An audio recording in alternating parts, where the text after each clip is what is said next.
This is the Flabbergasted Podcast, where we just can't believe you haven't seen it.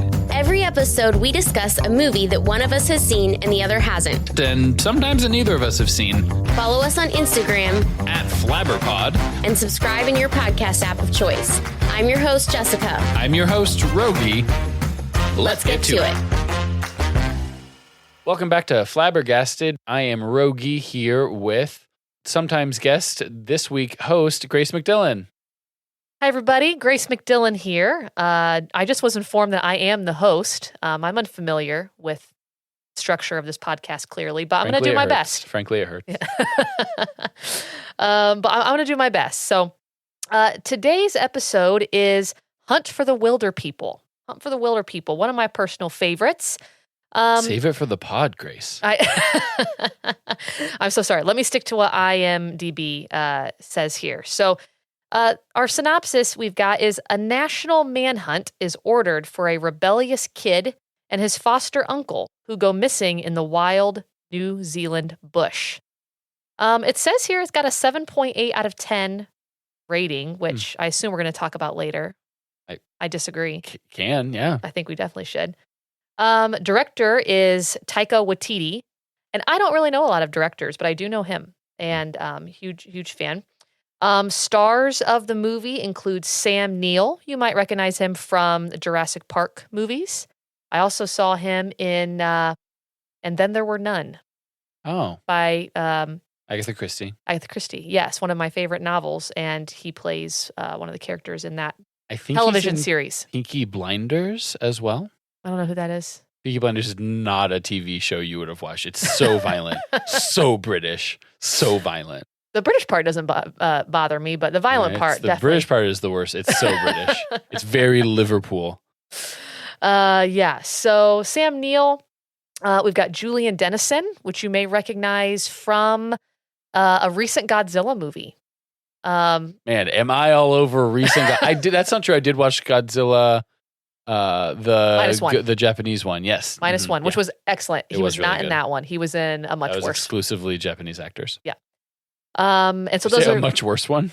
Yeah, the one with him in it. He's funny. He's funny in it. Is that the one with Bryan Cranston?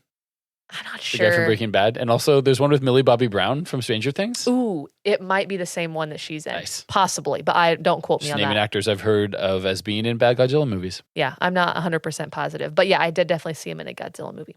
So those are going to be your main actors there. Is there anything else you like to cover from The year? the year? That's right. It was made in 2016. And just for fun, what does IMDb list as the genre? Ooh, let's see. Buddy comedy. Interesting. Yeah. The second one is coming of age. Sure. Third one is quirky comedy, Yeah. which I fully agree with. And Yeah. then fourth, survival. Yeah. I mean, yeah. I could definitely see Survival through stealing. Not to get too far into our plot points here, but it's mostly stealing things. Agreed. And at one point, Sam Neill, Hector is the name, says it's going to be real bush life. Yeah. And then he just like steals beans It is and stuff a from people. montage of Ricky stealing stuff. Real bush life, unless you can make it easier for yourself and steal stuff. Yeah. Yeah. Then you've got some adventure, comedy, and drama. So it's kind of everything. Got a lot in there. Yeah. Kind of a cosmic gumbo. But yeah, first is buddy comedy, which I've never heard of that. Oh yeah, that's that a whole term. genre. Name some other movies for me that are buddy genre. You're not buddy asking comedy. the right person because I don't watch anything that has comedy in the log line for it. A buddy like Dumb and Dumber is a buddy comedy. It's like the two guys. It's Dumb and Dumber, and it's buddies, and they're in the comedy. Okay, I've never seen Dumb and Dumber, but I don't think I would like it. Watch comedies really. Wedding Crashers, maybe. Those are two movies that I feel like I would really detest. I understand the buddy aspect of it, but the comedy of this movie and those movies would seem very different to me. It's just a comedy that has two friends who are leads. Okay, all right, sure. It's not a romantic comedy. Nope. No, despite what some of the hunters would have you think. Some of the bushmen. Yeah, yep.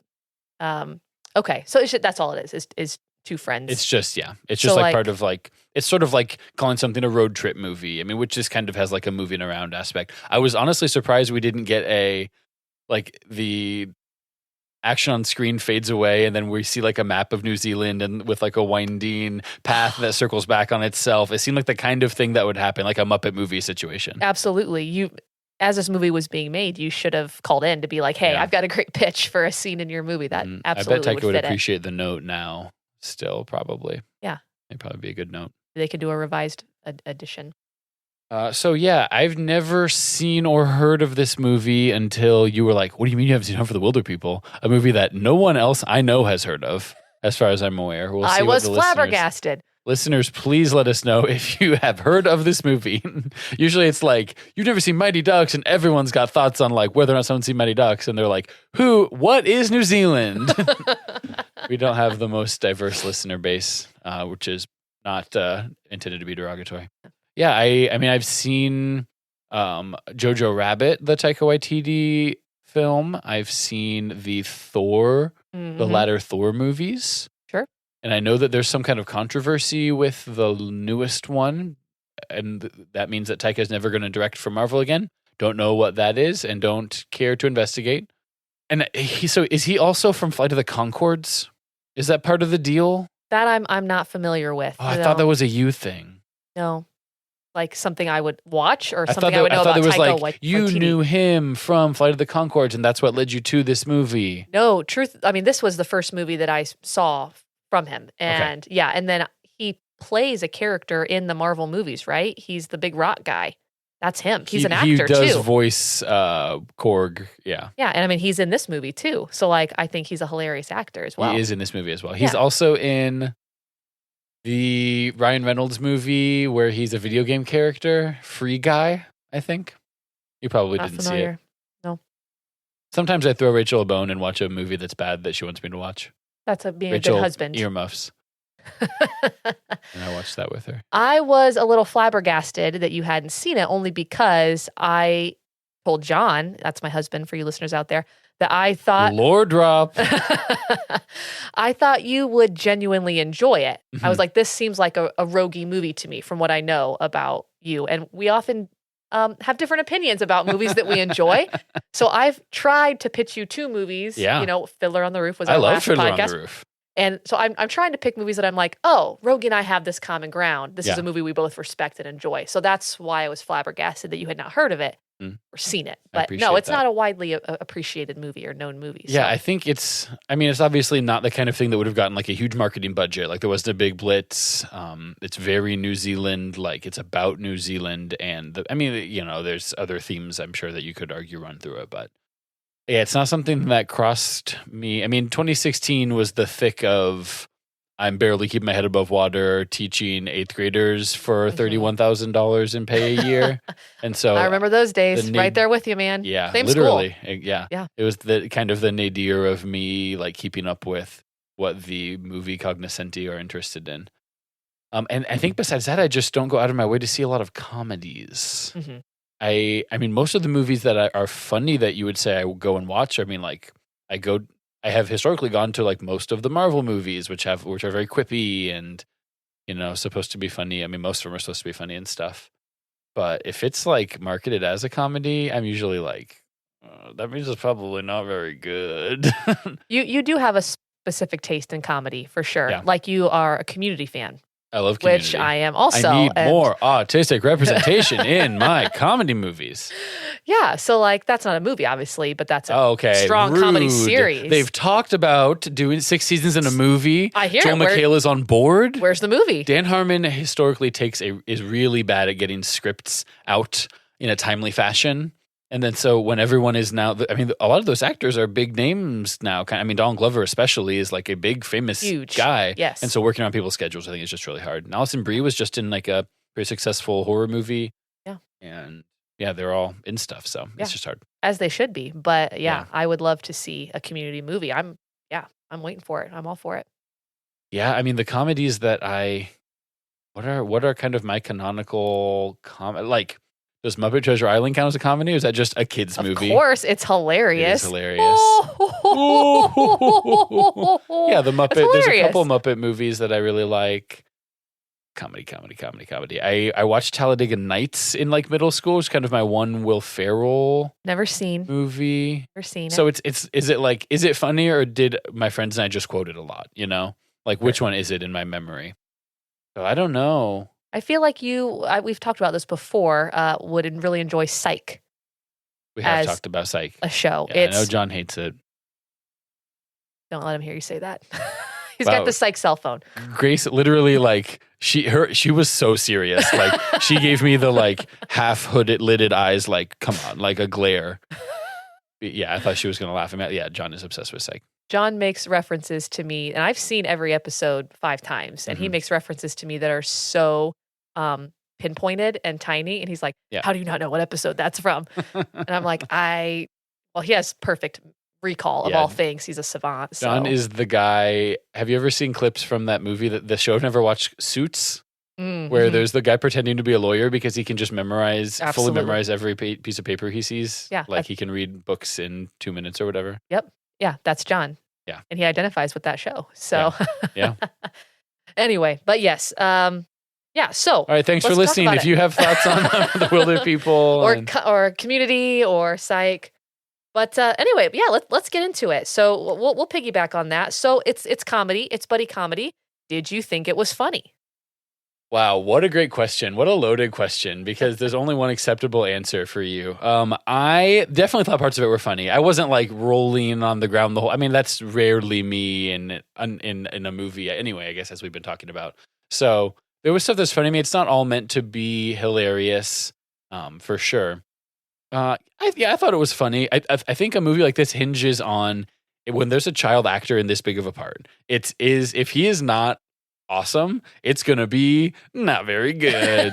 But he's pretty good. He really is pretty good. He plays a few different notes, and I don't know if it's just like a New Zealand thing. There's times I'm like, I don't understand the vibes right now. Like, he's acting in a way that seems illogical to me. Like I'm expecting, I think as a movie watcher, I'm expecting the next beat to be like, and then they get in like an argument about like the mean thing that he said about him being illiterate, or like they're being mean to each other about, hunting skills, and they're going to have to resolve that in some meaningful way. This movie is like, absolutely not. No, he broke his ankle. Next scene. Now there's a giant slug. And I was like, there was like it was so propulsively driven forward, but just arbitrarily and not for reasons of like plot or maybe theme. I don't know.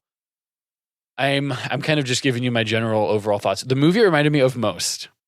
It's a movie that you have definitely seen, and it is Oh Brother, Where Art Thou? Absolutely. It's very Oh Brother, Where Art Thou? Absolutely. Where the whole time I'm like, the proportionality of how people are reacting to things and the stakes of things don't make any sense. And because Oh Brother, Where Art Thou is the Odyssey, right? Correct. But like mapped obviously into like the just into like the 1910 or whatever, like Southern United States. And so it's like, it's about going from place to place and having these vignette sort of scenes with different characters that aren't necessarily recurring the entire way through. There's a few recurring characters in this movie. And I once I realized that was what was happening, and it wasn't a like, there was not very much character. There wasn't a character arc to the extent that I thought there was going to be for Ricky or for Heck. I mean, there was some, but it just kept me on my toes the whole time with I was like, oh, I've seen a movie like this. It's going this way. It's like, absolutely not. Nope. It's something random other thing is happening. This girl's dad is high, I guess, and taking selfies with him. And it's like, that is funny. But there's part of my brain that's like, why is that happen? Why isn't he turning him in for the reward? Like there's no way he would be reacting like that unless he was just this really specific dude, which I guess he is. So yeah, I thought it was funny. That's my answer to your question. I thought it was funny, but it was confusing. Like if I didn't watch it with once I was in the right brain to watch it, then it was funnier because I could just take it for what it was, I think. I wasn't trying to figure it out as much. Right. Yeah, I would say I made a list of my LOL moments where Great. I literally did laugh out loud. Great. And there were seven moments where I actually issued an audible chuckle. Love that for you. However, I haven't seen it in probably 5 years, so it was nice to revisit it and watch it again. But but I was amused for almost the entire movie, smiling and, like that, little snorts. I didn't count that as an LOL. Does this get anywhere close to tickling the same part of your brain that Napoleon Dynamite does? That's the next thing I was going to say. Yeah. Absolutely. Napoleon Dynamite, for those. Have you got Napoleon Dynamite on the show? We've not done it on the show. Have you seen it would. Though? I mean, I saw it in like 2005 or whenever it came out. I think we should do that one, even though you technically have seen it. Right, it counts as you haven't seen it. And if it was just a movie that you liked, and it was like, oh, you haven't seen that, but it's like your favorite movie or whatever. So like the extreme nature of your affinity for it, I think, is what would make it worth it. And that one I could confidently come in hosting and would have a million things that we could talk about. For you listeners out there, we can't talk about with us. We cannot get into my opinions on Napoleon Dynamite. We have to save that for a future pod. Right. We can make, I think, some general overstatements without getting just too kind much of the into absurdist. Yes. Absurdist, but like very grounded. It's not absurdist as in like, and then he grew a tail and flew away, but it's just like kind of a non sequitur sort of dumb thing that he's doing. The non sequiturs, the quirkiness, like as you said, keeping you on your toes throughout the whole plot. I find that incredibly amusing. Like you're waiting for it to go one way because you're used to that typical comedic structure and maybe just the American comedic structure. Could be. Not quite sure where it comes from, but maybe it's the New Zealandish, maybe it's Taika Waititi. Yeah. I'm not sure what it is, but the way that movie is made, it's just when you're expecting it to go left and it just veers right, I think that's hilarious. Yeah, hairpin turns for sure. So that is part of the amusement. There's times where I was like, how much more movie? Like this is like the tone just changed drastically and there's still like an hour and a half. I was like, how long? Like, what is happening here? Like, we're already into this part of it. Because they do the chapter breakdown thing. And some of those chapters are very long. Some of them are very short. Right. And it's like, okay, that's a Wes Anderson thing. Like, there's other filmmakers that like use that motif. And I was like, I have to use this. I'm trying to understand the like emotional beats that he's wanting me to like, and this is the part that's about the aunt dying, and this is the part that's about this. I'm like, okay, I'm tracking with it. And the next one is just like most of the movie. And I was like, okay, I guess. I just wasn't expecting that. Yeah. Well, my LOL moments were, most of them involved Bella before she passed. Okay. Yeah, Bella's the Aunt front Bella. Loaded. Yes. Yeah, most of them, I'm trying to think what my last one is. My last one was when they were about mid towards end of movie when Ricky goes to get help and he finds the bush people, the dad and the girl, and she's singing the song on the guitar. And as she's singing this very moving, beautiful song, they've been having this very, intimate conversation about his mom who abandoned him and all that. Then it pans over to the dad just laying there. That was my last absolute guffaw moment. And he sings along with them and all that. But everything before then was everything was before then for my laugh out loud moments. So yeah, because like I've been saying, there's sort of some tonal shifts where it's like now it's winter and we are traveling and running away. And it's supposed to be more serious, but it's still this like objectively silly way that they're going around. Like whenever it cuts to Ricky and he's still just wearing a different like gangster rap hoodie, and like leather jacket sort of thing. He's just always in these like bizarre outfits, but like standing in the woods looking around like I'm a bushman now. And I kept expecting him to get thinner and he doesn't. And I don't know if that's a choice, a movie-making choice, to be like, no, he's still the same kid sort of thing, or if it's just we don't have the budget to wait to film this in different ways or CGI any of it. I firmly feel that is the reson. But you notice it, right? Thing. Absolutely. You're like, he's been on the run for 9 months. And it's not, I mean, he's a husky boy. He's not like morbidly obese or anything, but he's like clearly, if he's walking as much as he is purported to be walking and eating just calorie deficit wise, there's no shot. I think it's totally a budget thing, but I'd like to think that, man, they were being so successful. Living high on the hog, in the bush. That's what I'm saying. Like they're shooting turkeys, they're shooting pigs, and then they're stealing a bunch of beans and meat from people. Like I'd like to think that they're being so incredibly successful that like their caloric intake is actually proportionate to their walking and somehow they're surviving. They're like having to leave food around because they can't carry all of this food they're stealing. Yeah. So, but No, I believe it probably was a budget Wild. thing. But So to go kind of beginning to end, we've got, here's my, without looking at my notes, recollection of sort of the broad sweeps, because we are now 20 minutes in and have not told anyone what this movie's about. we read the synopsis on IMDb. What That's more do you want? True. A CPS kid gets dropped off in the boondocks with a homesteader type family of a man and a woman, and he tries to run away and keeps coming back because he's clearly a city kid. They can't hack it. But they're nice to him. The aunt is his auntie or whatever that she says he can call her aunt. Auntie Bella. She's really nice to him. He comes around on her and them really fast. Because at first I'm like, this is a movie about a kid and him, beating the city kid out of him and him adjusting to, like a million movies before. And it's like, nope, he needs one scene. He sees a hot water bottle. He's like, actually, this is nice. And it's just immediately in on it. And then he's saying haikus for some reason. That gets brought back a couple of times, but not as much as I thought it was going to, keeping me on my toes. And then abruptly, she dies. So you're like, okay, well, now it's a movie about this unlikely pair. And then the very next scene, Heck is like, wrong, you're getting taken away from me in 2 days. Yep. So my guy, Ricky, burns down the barn with a Ricky Baker doll in it really unsuccessfully. The barn burns down very successfully. The Ricky Baker doll does not. Right. And then the entire rest of the movie is they're on the run from Mrs. Trunchbull, but as a CPS worker? Yeah, Paula. Paula. She looks like Mrs. Trunchbull, does she not? She definitely does. She definitely does. I didn't think about that. Mm-hmm. Yeah. It's the demeanor. I think it's like the tight dark bun kind of thing, and her like she has enough similarities, like her eyes are similar enough and kind of always glaring, and she goes on TV and goes, no child left behind, no child left behind, not a hole, no child he'll left get behind, it. No child left behind, no child left behind. I can't do, guys, I can do, if it's an accent that a passingly white person has in the world, I can do many of them. I've got several British. Rogge is very impressive at accents. I can do some German. My French is okay if what you're shooting for is the chef from Little Mermaid.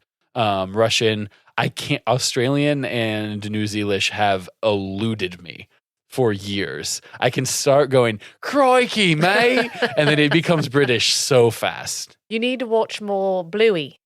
I do need to watch. Watching Bluey has helped. Absolutely. When I had a 4-year-old living in my house and we were watching Bluey about 23 and a half hours a day, it did help. I can say bingo. Yeah. Bandit healer. Bandit healer. Any of your ers have to go us. Have to go us. You know, healer. It's a nasal. Ricky Baker. Yep. Yeah. Okay, so you're getting it. So I just want to apologize to anyone that's expecting me to do a good Kiwi accent on here because it's not going to happen. So I feel. Can I add a couple? Can I supplement a little bit of plot?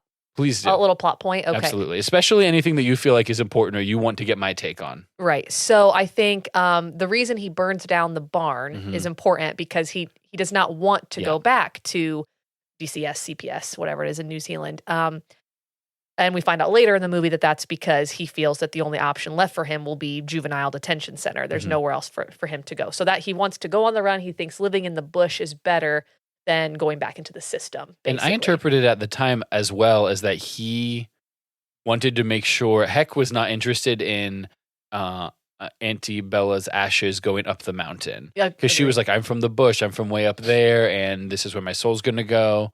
And in Ricky's head, that connected to these ashes need to go up there and be scattered up there. Yeah. And Heck was like, dumb. That's nothing. That's not happening. Right. And so that was part of that was the main takeaway for me of why he was leaving like that, was he found the ashes and like took off that way. Yeah, I think that was definitely an impetus. But then Heck, being deep in his heart, the good-hearted man that he is, goes after Ricky to save him because he knows that he will not survive in the bush, finds him, and then it is interpreted as Hector has kidnapped him, and they are evading the police because Hector's a pervert. And they do say pervert a lot. Pervert. Yeah. Pervert. And so it's Ricky Baker is sometimes just a goofy little kid, and sometimes he's kind of streetwise. And so when they have the scene, So Heck breaks his ankle, and then it takes like weeks to get better. And they get to, there's all of these, the bush, what the bush is a very malleable concept because you want it to be like camping under the stars constantly. Turns out there's a bunch of houses, I guess. Yeah, like hostels or ranger stations. There's all these ranger stations that just anyone can use, and that's fine. Yeah. So that might be a cultural thing that we're not familiar with. Maybe. Yeah, it's sort of like a socialized, like I'm sure the government just like has a cans of beans, pork barrel, just line item that they just replace him, and that's just part of it. So they're at these places a lot, and they go to one of them, and they're just normally camping out, and they see a wanted poster, and the guys start being like, "Hey, what's this? You're that guy, here we go." And Ricky is so oblivious when he's going, "He made me do things, and I didn't like to do them, but it got better, and he never did anything for me, but then sometimes he did." And the guys are just like, "Oh, like this is gross." And don't ask him follow-up questions or any details.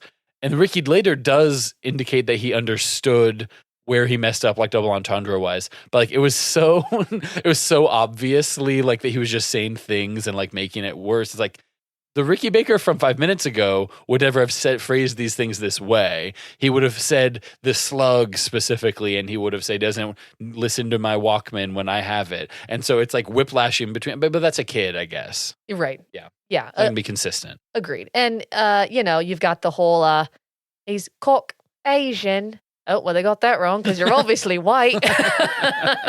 Yeah.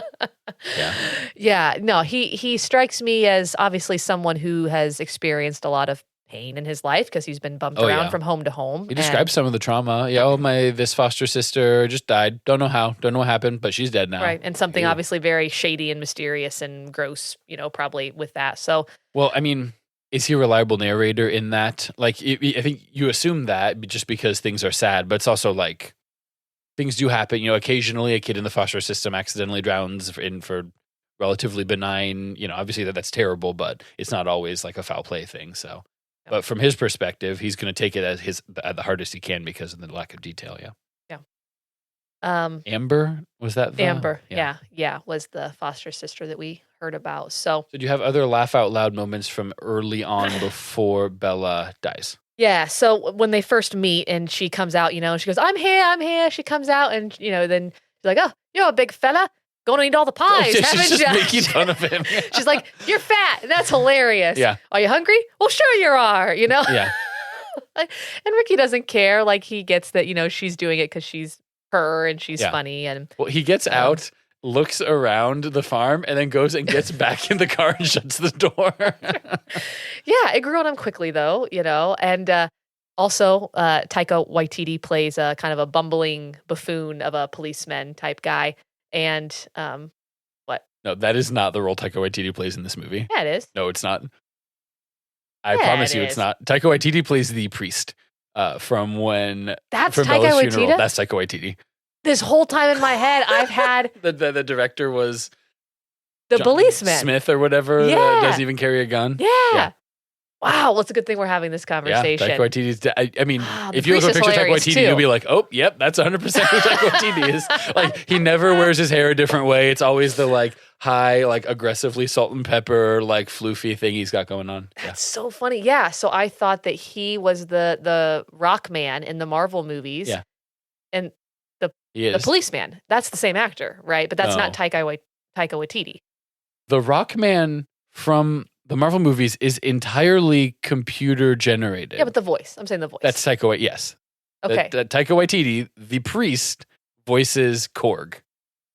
Are you sure? Yes. I thought it was when I heard it, when I heard him speak, I thought, oh, that's the same guy who plays the policeman from. It is definitely Taika Waititi. Okay, wait. Interesting. They both play him. It's Taika Waititi in Avengers Endgame, but it is Kevin Michael Richardson in Planet Hulk, which is, I guess, maybe not something that I'm confident that I have watched. Who is that? What is Planet Hulk? No. Okay. So I do agree with you, yes, that I was wrong about the Taika Waititi and looks. However, I am positive that that is the voice of Korg at some point. Taika Waititi voices Korg. No, him, Yes. yes. But then also, No. Yes. No. It sounds maybe. They're both from New Zealand. Okay, it must just be that they're both from New Zealand, and Okay. I can't discern What their are the voices. other actors hunt for the Wilderpeople? Police. Okay. Is his name Ron, possibly? Officer. Hunt It's got to be. for Wilderpeople.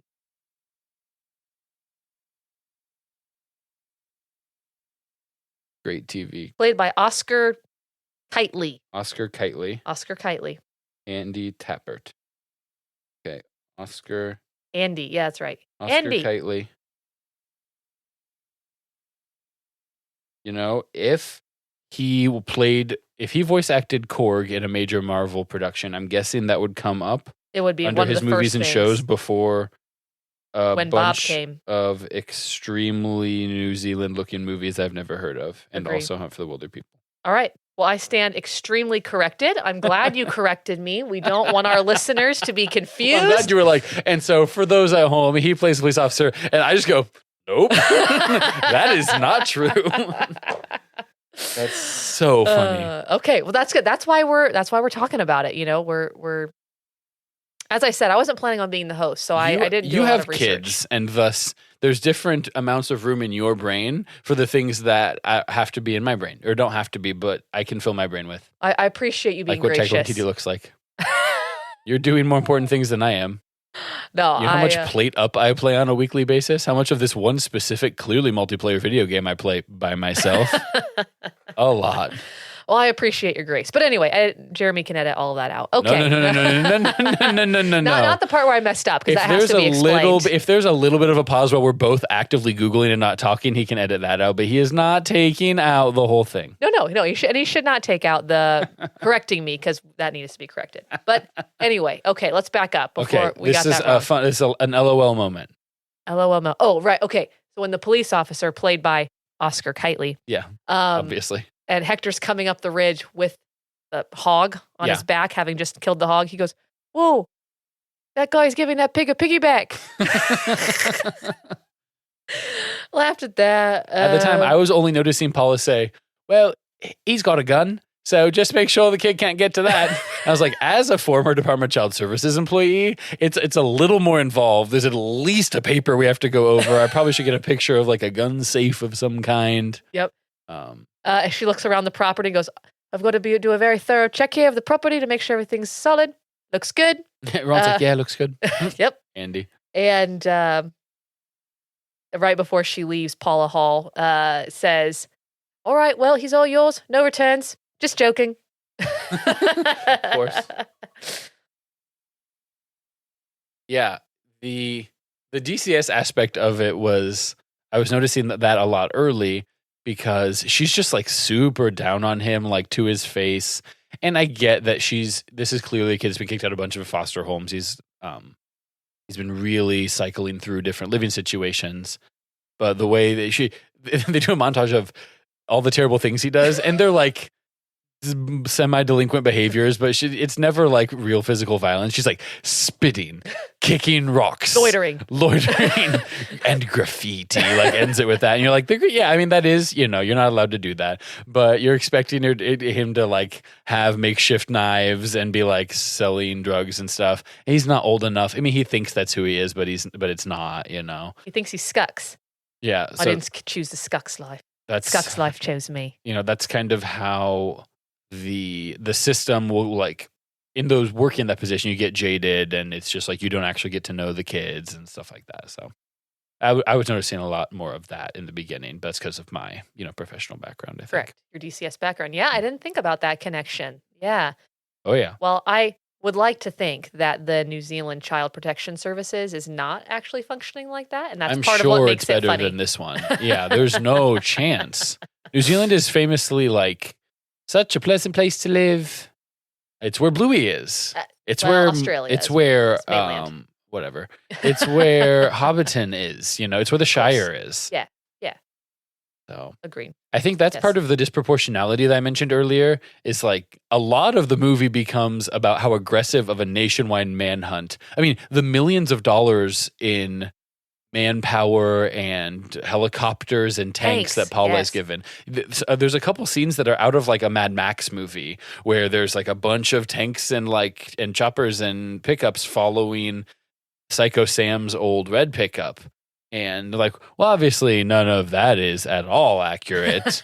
you put out an Amber Alert or whatever, and then you just give up looking for a kid. Like they don't try quite that hard. But maybe in New Zealand they do. Maybe in New Zealand it's there's just fewer enough amazing. people that you can focus on them a little bit more. But I mean, maybe her on TV once, but just the hours and hours of like hand tracking like through the woods and being a day behind them. She's wearing like a SWAT vest at one point, and and they're clearly taking their orders directly from her. Right. And as someone that has been in a DC, like when whatever kind of authority DCS gives you, I can tell you it is not that level of authority. No law enforcement. I mean, law enforcement will be like, they want you there so that you can take the problem off of their hands, but it's not like, okay, like what's our next move, boss? Like there's none of that. I didn't do any research on the New Zealand Child Protection Service system. We're gonna have to pause here, let Grace do some research. But I would we're back. Right.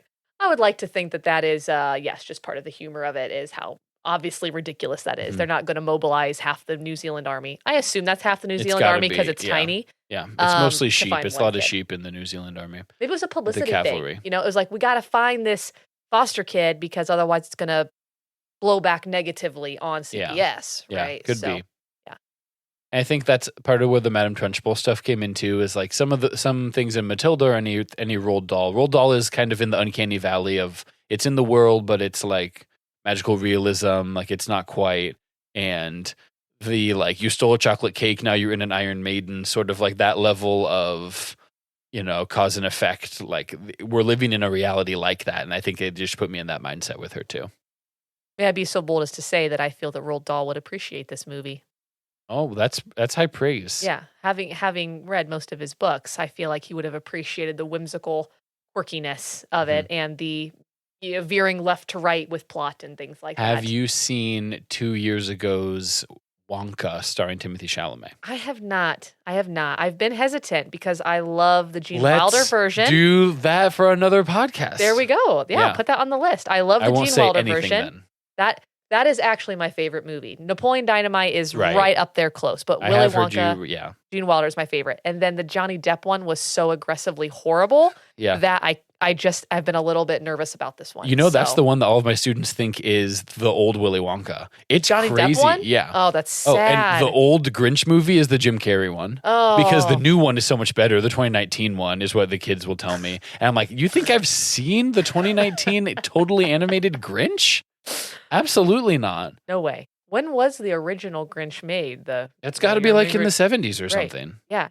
No, that's the classic. But anyway, so there we go. Now there's another one to add to our list. Wonka is just called Wonka. I think it's just called Wonka. Yeah. See, I'm already a little skeptical because I'm like, I'm not giving any kinds of signals. I mean, I'm not making faces, guys. There's nothing. I'm not giving anything because I do want you to come into it clean. All right. It's got to be on something. It's got to be streaming on something. Yeah. Jeremy will find it. Jeremy always finds legal and appropriate ways for us to stream movies that are definitely not still in theaters. Agreed. Okay, we've gone too long without mentioning the only thing that we texted about during this movie, which is that this is mostly and almost entirely, in my view, there are only two important characters, and their names are Zag and Tupac, and those are healer pit bull mixes, like working cattle ranch type of dogs, appropriate Australian, New Zealand sheepdog outback type of dogs. Just very good boys, very fast, very athletic, extremely loyal, certainly intelligent enough to do whatever is needed right when they're asked to. They fight pigs at one point. Very heroic. And so I'm texting Grace I'm sorry, you didn't tell me that this was a dog movie. Grace is going to immediately disagree with this. Grace hates dogs, guys. Grace is not a dog person.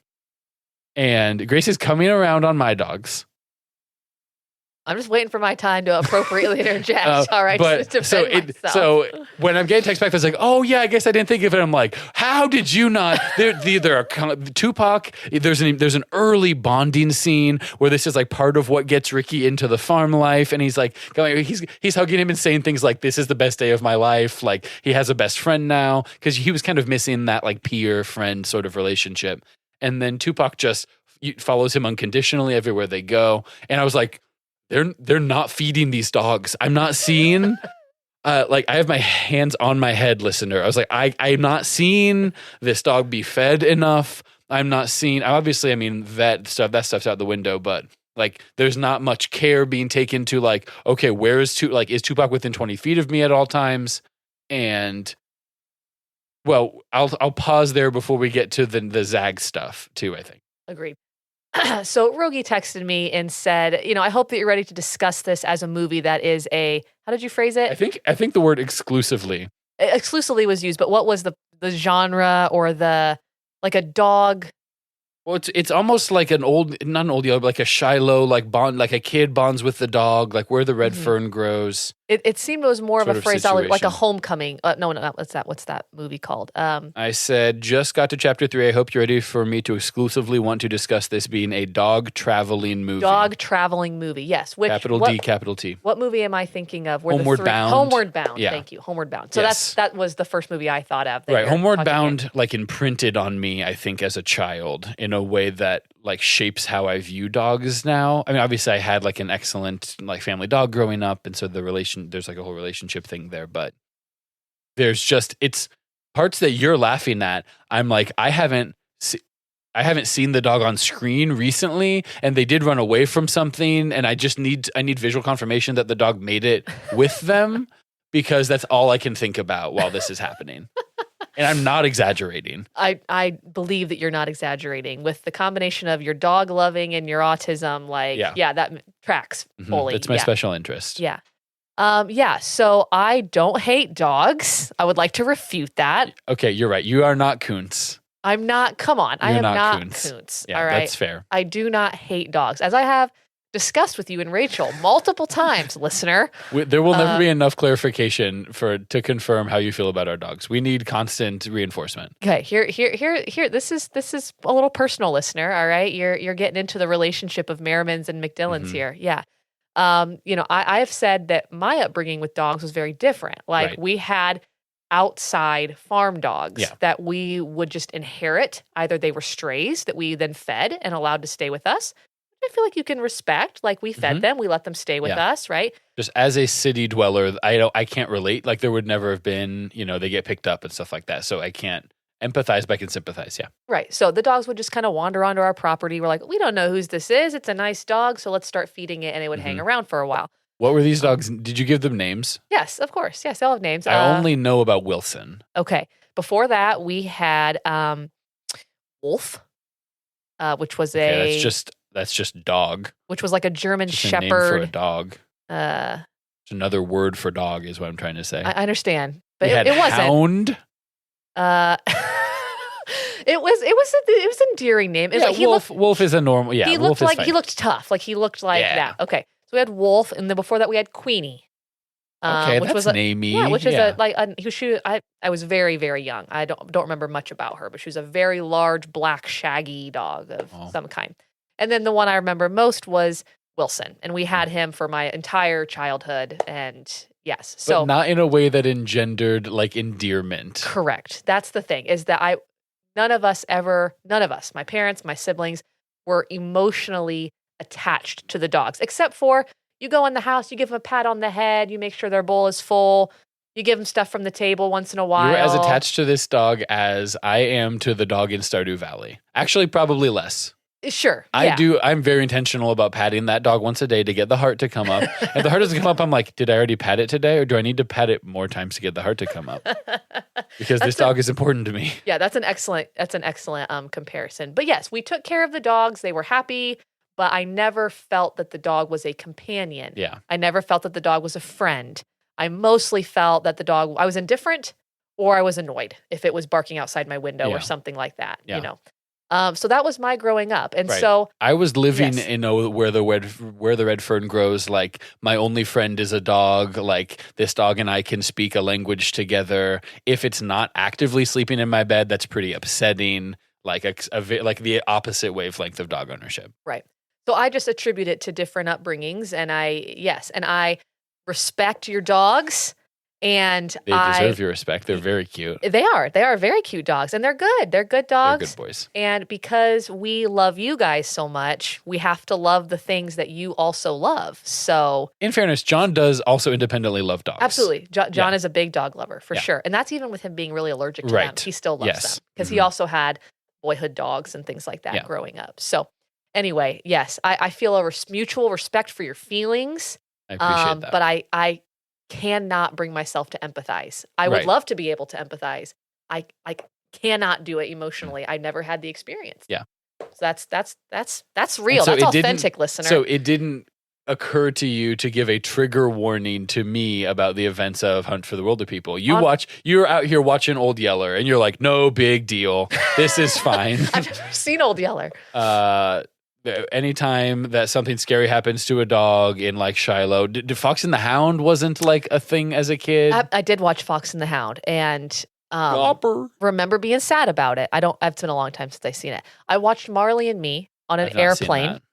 all about dogs, 100% about dogs. Yeah, but doesn't a dog die? Yeah, and I Mm. got weepy. I did. Okay. I got choked Okay, up. you get it. Yeah. Obviously, I understand that people have emotional attachments to animals. It made me Yeah. feel sorry for the human that the human had lost That- their yeah. companion. Mhm. Yeah. And the dog in those kinds of cases is often a metaphor for like that's what they're filling their heart with, and because they got broken up with or something like that. Yeah. Right. And yeah, so Did you ever I watch a get movie it. called the Journey of the Yellow Dog or something like that, or The Adventure of Yellow Dog? I didn't either, but we have it on VHS. And at our last house, when we finally got our VCR hooked up and stuff, Rachel was like, "Oh, this is one of my childhood things," and it's this like incredibly traumatic. Like the family adopts this yellow lab and it's very nice, and then there's like a canoeing accident and the boy and the dog are just together like getting like sunken eyes, never eating while they're like in the Alaskan wilderness. And I'm like, Rachel, what is happening? What is this movie? And the dog fights off wolves like several times because it's defending this kid so much. I'm just crying for like an hour, and the kid gets picked up in a helicopter, but they don't pick up the dog or something. They get separated across a river, and only the kid gets picked up. And then the dog eventually does like somehow miraculously make its way 100 miles back to the farmstead, and then that's Sure. okay. Yes. But when I wasn't aware that was happening yet, and they're just like putting up flyers at like the local cafe, I was like, why did you have me watch this? This is the most upsetting thing I've ever watched. And I've seen Boy in the Striped Pajamas. Okay. This is rough. Yeah, and we haven't even we've made general mention of it, but you were a lot more obviously worked up about Zag dying Yeah. in the end, keeping in mind that his auntie just died in the beginning. No emotional People reaction to die. that. Dogs live forever. What? So Zag dies. I've never had an aunt die. That's fine. That I don't have to connect to that. You don't have to. I'm just saying I felt sadder when the aunt died Wow. than the Couldn't dog. be me. Now, Zag had more screen time by then. Or Absolutely. at least had been in Ricky's life for longer by the time that happened. Sure. And he dies heroically defending Yes. him and fighting and painfully. in That's fairness, sad he too. wasn't. They weren't supposed to go after the pig. I mean, they did, and it's like they had been trained to do that, so you can't really blame him. I do want to talk briefly. There's a lot of gunfire in this movie, but gun crazy. but in maybe only one case is it even moderately consequential. There's a lot of Ricky is like barely aiming, just pulling the trigger, like firing stuff off, and the Heck does aim and he takes down, but they shoot at that pig 30 times and nothing happens while it's attacking Zag before they finally like get it down. And they're firing it indoors sometimes. Yeah, to scare the but hunters away. It's almost like a pellet gun, but we are supposed to take it seriously. The hunters are scared of it every time they put them at gunpoint. And I was like, I don't know how I'm supposed to feel about these guns. Is it a BB gun or is it not? Nah, I don't know much about guns, but it looks to be like a 22, Okay. which like whenever Hector gets shot in the butt at the end, because Ricky does Ricky accidentally shoot him? Yeah, Ricky accidentally shoots him. Like, yeah, like that's gonna hurt. It's gonna like penetrate. But it's probably not gonna kill you. Yeah. That type of thing. But definitely big enough to take down small game. Okay. Or if you shoot a pig right in between the eyes, like it'll do that. But there's just a lot of really poor shooting. I just think it should be mentioned. Yes. Like they're not trying that hard to hit it. Ricky, though, I think is supposed to get better at it. Like you're supposed to see him progressing in his hunting skills. I didn't feel like that was happening. I didn't. I thought I was going to get more bushcraft. Mm-hmm. I thought I was going to see Ricky doing the PETA from the Hunger Games, decorating his makeup in his face or whatever. Thought we were going to be building makeshift lean-tos. We were digging underground for a variety of reasons. I thought that was how you lived in the bush. Yep. And as we discussed earlier, it's mostly by just directly stealing the provisions, shoes, and backpacks of other campers. Well, anyway, it's how they survived in the bush. We'll just say that. Yeah. But there's no doubt he definitely got more comfortable in the bush. At first he's like, I got poop on my kicks. Yeah. And by the end he's trucking through the mud and rivers and things like that. Yeah, he's definitely waist deep in the river for sure. He got the knack. Yeah, it's implied that he is improving in his bush skills, I think. He's improving in a definition of bush skills for sure. He is surviving in the bush. He's roughing it more than Yeah. So going back to the dog part, I would say Zag. Yeah. What a valiant good boy. Absolutely. I cannot. Should we read your haiku? Yeah, absolutely. I wrote a haiku for Rogge because haikus are for processing. You got to process that stuff, and haikus help you process, as Ricky would say. And so I at one point said to Rogge, this is via text, he said, I'm only going to talk about it being a dog traveling movie. And I said, okay, fine. But every thought you express must be in haiku form, because at the beginning of the movie, Ricky shares with Bella that a counselor lady made him learn haikus and then write his own haikus to express his emotions and therapy. To this, I responded, I can try real hard, but there is no guarantee they will be too good. Yeah. And haiku, if you don't know, is one line is 5 syllables, right. Second line is 7 syllables, the last line is 5 syllables. So then Rogge texts me in all capital letters, this dog is so hurt. Why are you making me watch this? That was before I knew he was dying.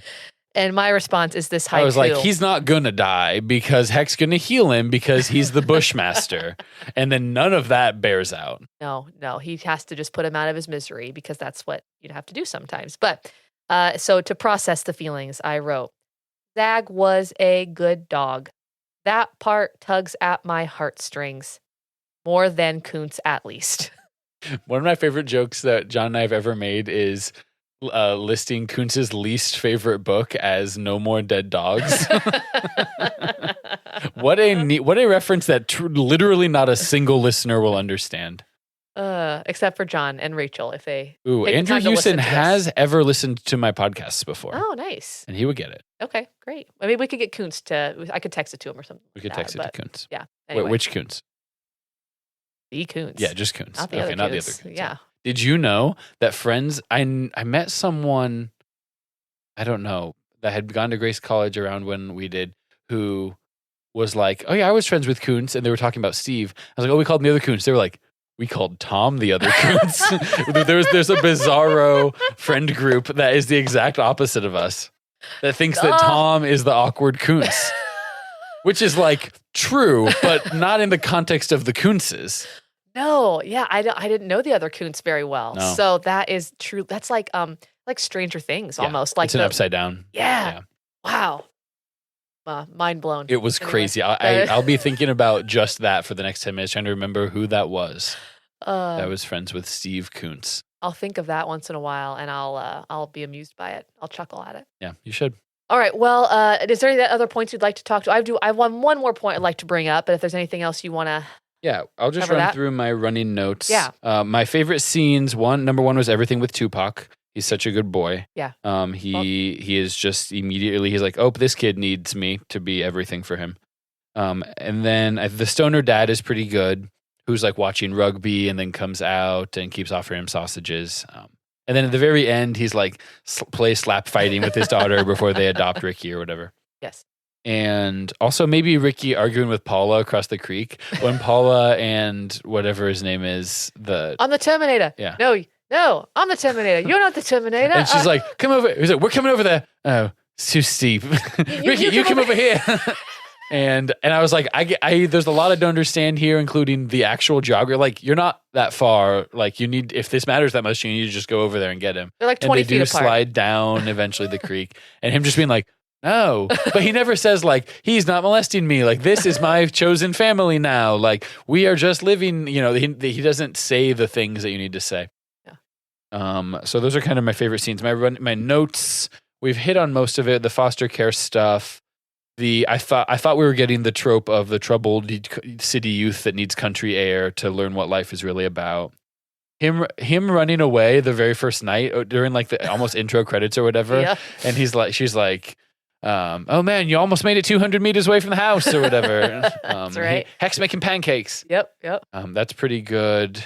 The first time they get caught in a hut where you get him implying accidentally that he was molested. Those actors are pretty good, I think, that are kind of the bumbling threesome that are chasing them down the whole time. Yep. Meeting the horse girl. Meeting the horse girl. Subnote. But he keeps forgetting about Tupac? Question mark? Hey, Tupac is not in any of those scenes. I was getting very concerned. Is he chasing the horse, or did he stay with Heck, or how did this go? Well, he gets back. He goes, Tupac, find Heck, find Uncle. And he's like, no use this. Yeah. Tupac is smart. I'll give you that, but not. I had smart. another sub point too. He keeps forgetting about Tupac. It says, this whole movie is just me being so relieved every time I see Tupac is okay. Paula's such a caricature. There's hardly any characters that happen, but they do keep moving. Major, oh brother, where art thou vibes. Yep, sure. I honestly don't understand how this is wrapping up. Like, so this was when they were Mad Maxing it, and they're running into the military, and then he just goes, nope, and turns right. And there's just like, why is Heck letting Ricky drive? That's nonsense. Why is Ricky so good at driving? He's shifting gears. It's a stick shift. He's got the knack. He stole a car. The knack is about following water to the source. No. The knack is specifically that. No. Now, see, because you missed the part where he hotwires the car. He did hotwire the car. And that's because he's a troubled city youth. Right, exactly. And so Hector's like, how'd you do that? And he's like, I've got the knack. But it's like, it's a different knack. An urban version it's the urban of the knack. And so like, driving a getaway car, urban knack. So they're caught between Paula's squadron and the actual regular military. They just turn right and then get away. Right. Like go to to like some a extent. junkyard. They go into a junkyard. Yeah, and then he just runs into the junkyard, which is like, if you have the knack for driving, then you just run straight into the junkyard. Like, what are you doing? Well, okay, at that point, though, it's like he would rather die, basically, than get caught by CPS, right? Isn't that the idea? Yeah. And I mean, he's 13, so like he's being dumb, obviously. But yeah, that's the idea. He's like, I would rather die in the bush than go back to the life that I was in. And he gets so mad immediately that Heck is like, nope, that's not happening. We're turning ourselves in right now, and I guess I'm going to go to jail. Yep. And so the stakes at that point were confusing to me, because then he goes and they testify, and they get the random hunter guy to testify too, and then he goes to jail, I guess. Yeah, he goes to like a year. They say a year at the end. He's like, I've been in for a year or something. But yeah, I think... I'm not sure how long he was at the halfway house during that process. Yeah, I don't know how long everything was. But I think it had been a year since Ricky had seen him at the end. Yeah. And he learned to read during that time? Right, yeah. We did mention that Hector didn't know how to read. And so Ricky, first made fun of him for that, So I wonder if there's a New Zealand, Australian... I mean, there's sort of a British... There's a trope that British people like stiff upper lip, and you sort of keep... Or especially Irish, right? You bottle down your emotions, and you don't like...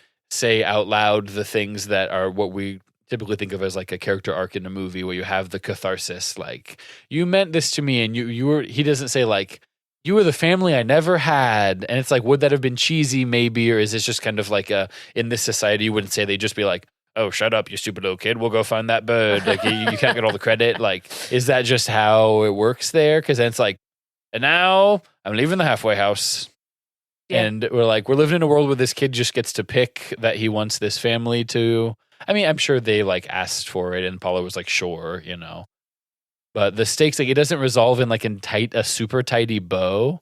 I thought That's the bird life, was going man. to come back. Yeah. And so it's That's like life. an intentional slice of life thing. And there's also what happens in Oh Brother, Where Art Thou? Right? As you get to the very end and he's like, and then like you think you're at the end, but then there's like more like with the flood and some different things. So Yeah.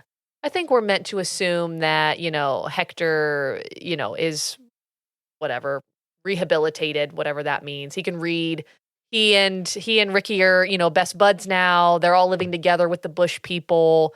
And we just live in a house with a TV and ice cream and stuff. Sure. Like you're in the bush, but then you also just have cable. Like I don't. Yep. They couldn't have been that far in the bush at that point. Right. But at any point, Grace, they never go very far into the bush except when they're at the beautiful lake. That's true. Yeah. The majestical lake. Yeah. Sure. But yeah, then they go and look for the rare bird, and that's supposed to be like, they go out, they're going to find the rare bird, and they're going to get rich, and that's going to be like a good bonding thing and success in life. You're going to keep having adventures. Yeah, yeah. And Ricky will be the same shirt size the entire time. Absolutely. That's never going to change. Because that's part of what makes him lovable is his size.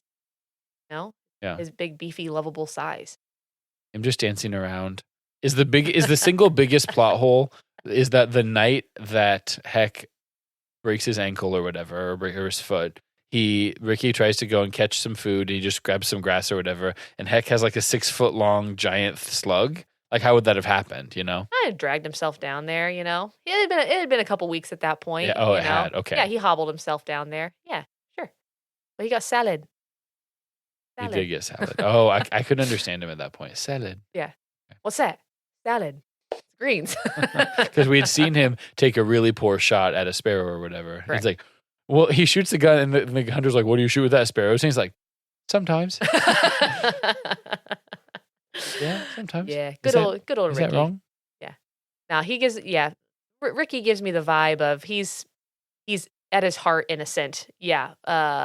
But tries to be the tough guy. And I think Bella sees that immediately. I think you're supposed to see that immediately. Bella sees that immediately. Like, he thinks he's a tough guy, but he's just, he's a sweet kid. And that's how so many kids have been through his kind of trauma. I mean, no dad, abandoned by his mom immediately. Like, they have to put on this shell to sort of protect themselves and their emotions, but it really underneath, they do just want to have fun like any other kid and just be a kid type of thing. So, yeah. All right. Well, the last point I wanted to bring up was the song, the music. Yeah. Well, the music as a whole. Okay. I felt like the score as a whole was amazing. I don't know. Did you listen much? Did you pay attention? Were you able to pay attention to it? I didn't pull it up on Spotify afterwards. No, not that. But there was some attention paid. I couldn't tell you. There were some like needle drops. It wasn't all just like orchestral. There were some like songs that were played like to go along with things, right? Yeah, there was some pop songs. I thought it was good. Yeah. Mm-hmm. I think that's kind of a Taika Waititi like integrating music type of thing. Yeah, like the whole thing opens with, the like big choral music, like do do do do do do do do do do do do, right? Yeah. Like that's a beautiful choral thing. Yeah. Then you have like some weird like techno stuff like combined with like Aboriginal like New Zealand vibes. Yeah. Maori people. Yeah. Right? Yeah. Like I'm not an expert on that, but like that's what it sounded like, was kind of like native, but also like weird techno poppy stuff. That's kind of the like disorientation thing where like we're keeping it modern enough and keeping you on your toes enough that you can't get comfortable with exactly anything like genre wise, or like the tone's going to keep shifting here a little bit. Yeah. Music definitely helped with that. Yeah. I feel like the music was very intentional and just a little bit like zany. And I We didn't appreciated talk about that. Psycho Sam at all. Honestly, Psycho Sam's my least favorite part of the movie. Really? Yeah, I don't find him really funny. He's a plot device to get them caught because he plugs his cell phone in and he goes, I upgraded it. Exactly. Yeah. So I am mildly amused by him, but mostly I'm indifferent towards Psycho Sam.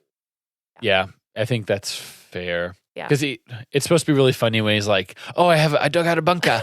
And then he's like, Yes. oh, I haven't done it yet. Play dead. And you're like, yeah, it's like a crazy as a fox, like, but also just completely out of his mind, like actually demented type of thing. Right. Yeah. So I didn't find that rolling on the ground laughing funny. Yeah. But yeah, definitely needed to get them to the next point. So anyway. But speaking of music, we went to a couple of musical ensembles for you here. One of the songs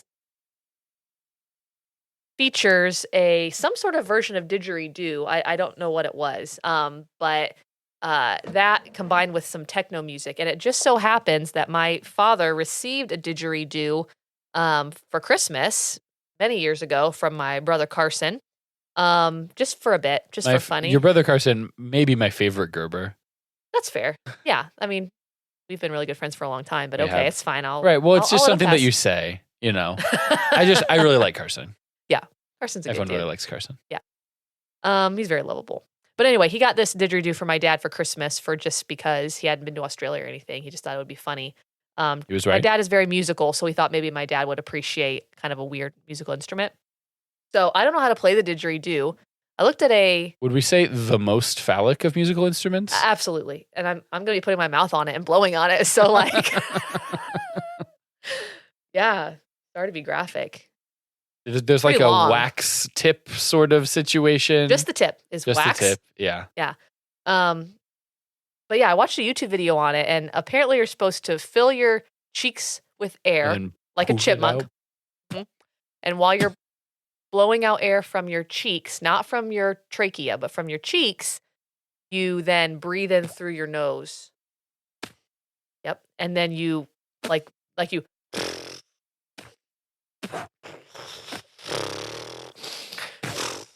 Yeah, anyway, you like this. You like this. Listeners, you like listening to us.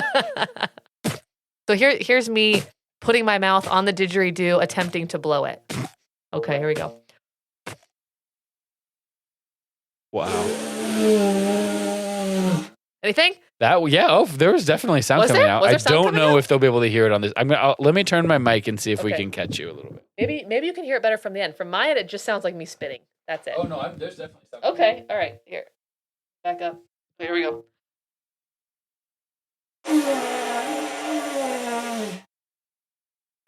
Got on. There's not actually sound coming out at the end, is there? They're super. Oh, can you try it? I mean, it sounds like someone that doesn't know how to play a trombone. Okay. It sounds like someone that doesn't know how to play a trombone. But like, there's a note coming out of it. Like, it's not just like it's amplified spitting sound. It's like a little kid doing an elephant trumpet sound. Anyway, okay. Rogge is now attempting the didgeridoo. Point it into the mic. You didn't even blow. Just really softly hit the mic, and that made me laugh.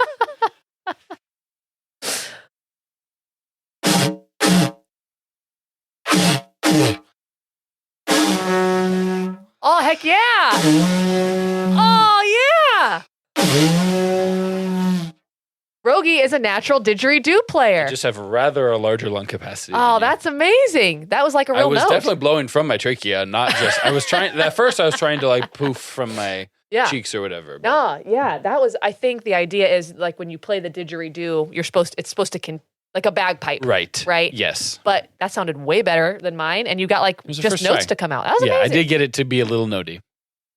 And that's the only instrument we brought for the music of Taika Waititi's Hunt for the Wilderpeople. Change. That is the first of 15 instruments we brought for Taika Waititi's Hunt for the Wilderpeople. Change. Grace is now going to take us out by playing some piano while we sing into a different microphone.